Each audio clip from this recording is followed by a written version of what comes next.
Bonjour à tous, bienvenue sur la chaîne Hélios Guidance pour votre guidance mensuelle sentimentale. Alors pour ce faire, on va utiliser comme d'habitude le portail des 12 d'Alias Kay pour les cartes signes, les arcades majeures du tarot de Marseille Grimaud pour la dominante du tirage relationnel que j'effectuerai avec le tarot Grand Luxe de Kiro Marchetti. Et je prendrai les arcades majeures du tarot de Marseille revues et dessinées par Frédéric Agide pour le tirage de vie émotionnelle. Autre information, si vous souhaitez apprendre à faire ces tirages-là, le relationnel et le général, ainsi que des prédictifs avec le tarot de Marseille, je propose un week-end de formation le 26 et 27 novembre, dans lequel je vous présente ces tirages-là. Donc, on apprendra les mineurs. Il faut effectivement avoir déjà peut-être une certaine connaissance des arcades majeures que je ne reproposerai pas là. Mais en tout cas, on va aller voir les principales différences entre les mineurs Marseille et les mineurs Rider. Et vous repartirez avec une méthode de lecture et d'analyse pour les tirages que je présente ici, plus, comme je le disais, des prédictifs avec le tarot de Marseille. Donc si vous souhaitez vous inscrire, n'hésitez pas à m'envoyer un mail, vous avez toutes les informations juste en dessous, hein, vous cliquez sur heliosguidance@gmail.com je crois, et vous m'envoyez votre volonté de vous y inscrire. Et sinon, vous aurez toutes les modalités de temps, d'horaire et de tarifs sur mon site où je présente les formations, donc n'hésitez pas à aller jeter un œil.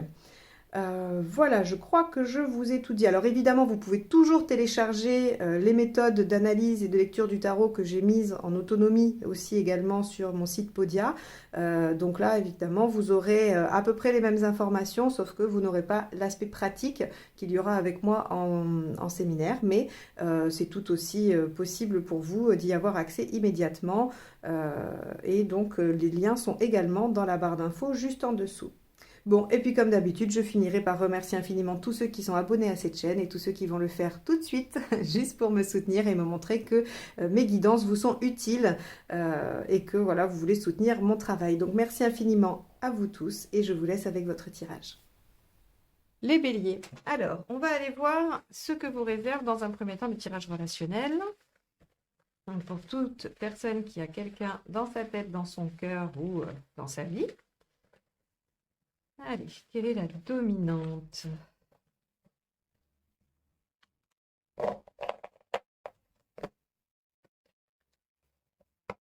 Allez, hop. Quelle carte? Allez, celle-ci.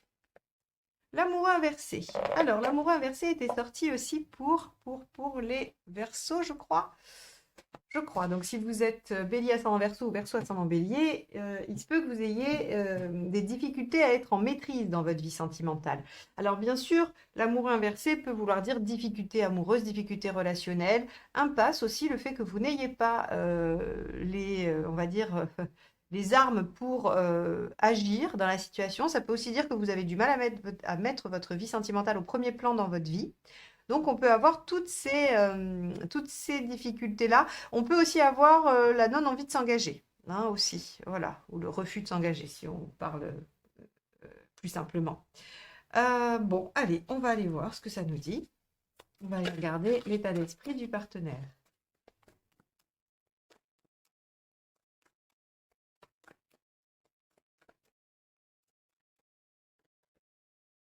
Neuf d'épée. Ok, donc le partenaire semble être préoccupé, soucieux pour le moins, voire angoissé au pire. Le 9 d'épée, vous le savez, hein, c'est les soucis, c'est les choses qui font qu'on rumine, qu'on n'arrête pas de penser à, on se fait du sang d'encre ou alors on se fait des scénarios, on s'imagine plein de choses. Bon, d'accord, le partenaire n'est pas en grande forme. Et vous? Vous 10 de coupe, alors ça c'est assez intéressant. Ok, alors deux énergies presque à l'opposé, puisque là on est dans la sérénité, dans le plaisir, dans le bonheur, hein, et là on est dans l'inquiétude, dans l'angoisse. Alors aussi, hein, la subtilité avec le 10 de coupe, c'est vouloir améliorer la situation. On a aussi une composante de réconciliation, de retour à quelque chose de plus harmonieux. Mais en tout cas, vous êtes dans la volonté d'aller vers, hein, puisque c'est votre état d'esprit. Donc vous êtes dans la volonté d'aller vers quelque chose de plus harmonieux. Mais je doute que vous ayez les mains libres pour y aller. Allez, on va aller voir la problématique. Là, ça va pas être facile ce tirage si vous êtes tous les deux dans de telles dispositions. L'empereur, la stabilité, la persévérance, l'ancrage, l'engagement. Vous vous souvenez, hein, je vous ai dit, il se peut que vous soyez en difficulté pour vous engager dans une voie. L'empereur, ça peut aussi receler la question de l'engagement. En tout cas, on est sur la question des bases, sur la question de qu'est-ce qui construit, qu'est-ce qui scelle cette relation. Ce qui vous aide, c'est le roi d'épée. Ok. Hop là. Ouf. Eh ben. Hop. Ce qui vous aide, c'est le roi d'épée. Et ce qui ne vous aide pas, le hiérophante. Ok. Bon, on va vous demander d'être lucide, hein. On va vous demander d'être lucide sur la situation parce que ici, vous voulez atteindre le 10 de coupe avec cette personne, mais visiblement, cette personne, elle n'est pas encore en capacité. Alors, je dis bien pas encore parce qu'on n'en sait rien, on va bien voir, hein, on aura la suite après. Ça peut être que une problématique passagère, comme une problématique plus globale. En tout cas, la personne avec qui vous êtes ou à qui vous pensez n'est pas en mesure de vous amener à ce 10 de coupe. On vous dit, soyez plus lucide et analysez la situation. Là, on vous ramène au mental. Votre cœur vous conduit dans une direction, mais il semblerait que ce ne soit pas, la meilleure façon d'accéder à ce que vous souhaitez. Donc, bon, on va aller voir les intentions.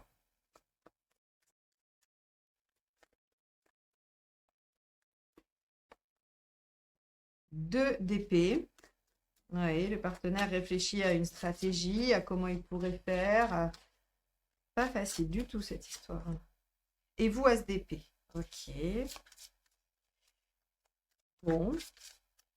On va voir le résultat. Je vais avancer parce que là, pour le coup, les difficultés relationnelles, elles sont quand même assez importantes. Alors, on a le page de coupe en sortie, ce qui est plutôt positif, j'ai envie de dire, mais il va quand même falloir traverser le marécage avant d'aller vers le page de coupe, là, hein. 8 de coupe, eh ben oui, suivez votre cœur, évidemment. 10 de bâton, lâchez ce qui est trop lourd. Et le dernier, As de coupe, redémarrer à 0. Bon, et ben voilà, c'est ça en fait, hein. Là, pour le coup, je pense que ça sera le titre de votre vidéo sur le tirage relationnel. C'est, bon, on efface tout et on recommence. Parce que, visiblement, la façon dont vous avez démarré l'histoire ou dans la façon avec laquelle vous avez abordé cette relation n'est pas la bonne, ne convient pas, met le partenaire dans une situation assez angoissante et vous, c'est de la frustration, vous n'arrivez pas à obtenir ce que vous souhaitez. Donc là, il va falloir réfléchir à innover, à se DP, et à établir une autre stratégie, voir les différentes options. Pour pouvoir repartir à 0, vous voyez, le page, c'est les débuts, c'est le potentiel, et l'as de coupe, c'est aussi un début. Donc, on vous dit, soit cette relation, elle n'est pas commencée et elle a pris un mauvais départ, et dans ce cas-là, il faut réajuster pour prendre un bon départ, soit c'est une relation qui existe, mais qui n'aboutit pas, qui n'avance pas parce qu'on n'a pas pris la bonne direction, on n'a pas utilisé la bonne méthode, on n'a pas fait comme il fallait, et on vous dit que pour repartir sur de meilleures bases, il va falloir quand même réfléchir à comment on fait différemment. Quoi qu'il en soit, il y a des choses à abandonner, il y a des choses à lâcher, hein, avec le 10 de bâton, on vous dit bien que il y a des choses trop lourdes, il faut lâcher du lest en fait, hein, il faut absolument accéder à quelque chose de plus fluide, de plus reposant, de plus facile, hein. Et avec le 8 de coupe, on vous dit, il faut tourner des pages, il faut laisser des choses derrière vous et avancer vers ce qui vous rend heureux, sur ce qui vous permettra de vous épanouir. Parce que là, visiblement, c'est pas le cas. Bon. Alors, ce qui est assez intéressant, c'est que ce tirage, il dit pas grand-chose de plus. Et en fait, il vous dit mauvaise direction. C'est comme un GPS qui vous dit faites demi-tour. Voilà. En gros, et tant que vous n'avez pas fait demi-tour, le GPS répétera faites demi-tour. À la prochaine intersection, faites demi-tour. Voilà, c'est vraiment là, on vous dit toute cette partie-là, vous dit mais soyez lucide. Vous voulez atteindre le bonheur avec cette personne-là, mais la personne, elle n'est pas du tout disposée. Peut-être parce qu'elle a des problématiques. Moi, je dis pas que c'est vous, hein, le problème, hein. Vous avez plutôt une envie qui est saine. Le 10 de coupe, c'est chouette de vouloir le 10 de coupe et il n'y a pas de souci. Mais par contre, visiblement, et l'un et l'autre, vous ne vous y prenez pas suffisamment bien pour que le partenaire puisse y accéder. Donc, on vous dit, soyez lucide sur la situation, faites un point, dites-vous, ok, très bien, ça et ça ne va pas, il faut changer ça, ça et ça. Et donc, on établit... C'est pas très glamour, hein, je vous l'accorde, mais enfin bon, on établit un plan de stratégie, hein, de dire, ben voilà, ça on a essayé, ça n'a pas marché, pour autant on a du potentiel, donc on va essayer différemment. Voilà pour le tirage relationnel. Alors il est court, mais le message est limpide, hein. Il n'y a rien d'autre à vous dire que stop, on arrête tout, machine arrière, demi-tour, on fait autrement. Et à ce moment-là, vous aurez la chance de pouvoir vivre l'as de coupe et le page de coupe, qui sont de très très belles énergies. Très très belles. Et vous aurez donc plus de chances d'atteindre le 10 de coupe. Donc, par rapport à ce qu'il faut changer, hein, ce qu'il faut changer, c'est le 10 de bâton, lâcher des choses auxquelles vous accrochez encore et auxquelles il ne faut plus s'accrocher, et partir en quête de juste ce qui vous rend heureux, et de ne pas chercher à tout emporter. Le 8 de coupe, c'est je ne vais pas emporter mes 8 coupes pour aller chercher les 2 dernières, je vais prendre le risque de les laisser là et de les perdre, mais parce que je sais que de toute façon, rien que les 2 que je vais chercher me suffiront, satisferont mes besoins complètement. Donc finalement, celles-ci, elles sont superflues. Je suis capable de les laisser derrière. Donc en gros, c'est un peu ça. Il va falloir laisser des choses derrière vous, abandonner des choses lourdes pour vous permettre de revivre les choses plus sereinement, plus légèrement. Voilà pour le tirage relationnel. Donc, on va aller voir ce que dit le tirage de vie émotionnelle.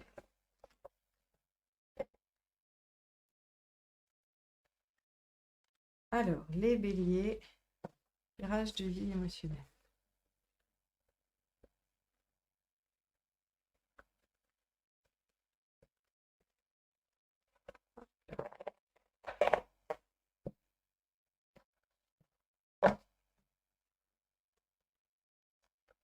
Alors, votre état d'esprit, la roue de fortune. Que vous voulez, le mât. Oula, pourquoi ça ne marche pas? Oui. Ce qu'il faut faire, ok. Issue à court terme, ok. Et à plus long terme, ok. Bon. Eh bien, les béliers, alors là, pour le coup, ce tirage, il vous ressemble, ou en tout cas, il est dans l'énergie du bélier à 200%. Même si le principe des pourcentages, c'est qu'il y en ait que 100. Hein. Mais bon. Alors, roue de fortune et le mât. Vous avez envie que ça déménage. En gros, là, vous en avez ras-le-bol. Quelle que soit votre situation, hein, que ce soit par rapport à un célibat, par rapport à une problématique relationnelle, quoi qu'il en soit, vous en avez ras-le-bol, vous voulez que ça bouge, vous voulez que ça avance, vous voulez vous lancer dans une nouvelle aventure. Vous n'avez pas envie de stagner et de rester là où vous en êtes, à regarder les choses passer, voilà, et le temps qui passe. Et ça, c'est plus possible, en fait. Roue de fortune, le mât, on a une espèce de rapidité, d'intensité, de volonté d'avancer, même peu importe vers quoi, j'ai envie de dire. Hein, avec le mât, on a ce côté, je suis prêt ou prête à prendre tout ce qui vient, pas dans le sens péjoratif, hein, dans le sens où voilà, vous pourriez être en train de dire à l'univers, apportez-moi ce que vous voulez, peu importe quoi, je suis prêt ou prête à vivre les expériences que vous me donnerez, voilà, que vous me proposerez. Hein, on est vraiment sur cette dynamique-là avec le mât, c'est voilà, j'avance dans la vie et j'agirai au fur et à mesure au moment voulu. Alors pourquoi ça ne marche pas avec le soleil? On vous dit que vous y allez avec un peu trop de légèreté. Là, pour le coup, ça peut être une bonne idée, hein, ça peut être une bonne chose, mais avec le soleil, il y a vraiment trop d'insouciance, il y a trop d'immaturité dans la chose. Et donc, il faut quand même que vous puissiez discerner les expériences que vous avez envie de faire et celles que vous voulez laisser de côté. C'est-à-dire que vous serez vraiment maître de votre vie quand vous choisirez la façon dont vous réagissez aux expériences. Vous n'êtes pas obligé de toutes les accepter. Vous n'êtes pas obligé de dire, OK, je prends tout ce qui vient et je fais avec. Non, je peux aussi dire, ça je prends, ça je prends pas, ça je choisis d'y réagir comme ci ou comme ça. Donc il va falloir être un tout petit peu moins dans l'insouciance quand même. Et il va falloir essayer d'y voir un peu plus clair. Avec le diable, on vous dit récupérer le pouvoir. Hein. C'est pour ça que je vous dis, vous serez maître de votre vie que quand vous choisirez réellement ce que vous faites des expériences que la vie vous apporte. Le diable, il nous dit, mais soyez celui ou celle qui décide, celui ou celle qui maîtrise, soyez celui ou celle qui provoque. On est dans une lame de concrétisation, d'action, de pouvoir avec le diable. Donc reprenez le pouvoir sur votre vie. Ne errez pas à l'image du mât. Le mât, il avance et il tend, enfin voilà, il prend sur quoi il trouve. Il prend ce qu'il trouve. Le diable, il sait ce qu'il cherche. Il avance aussi. Mais lui, il sait vers où, il sait vers quoi, il sait ce qu'il veut.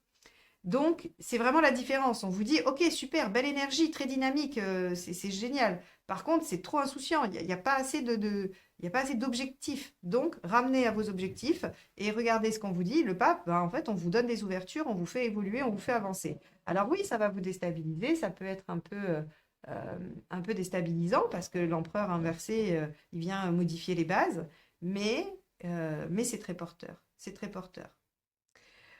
Voilà pour vous les béliers. Eh ben, quelle période d'automne. Vous allez bien vous amuser. Bon, en tout cas, gardez votre belle énergie, mais juste, voilà, concentrez-la sur des actions qui vont avoir un objectif, un but. C'est vraiment la seule chose qu'on peut dire. Et ça vous amènera à un très beau résultat. Avec le pape, on a quand même une autorisation, une validation. Les choses se produisent, on obtient quand même ce que l'on cherche. Donc, il vous suffit juste de vous mettre au clair avec ce que vous cherchez et les choses arrivent. Voilà pour vous. Eh bien, écoutez, je vous souhaite un très beau mois d'octobre, un très beau début novembre et je vous dis à très très vite pour de nouvelles guidances. Bye bye!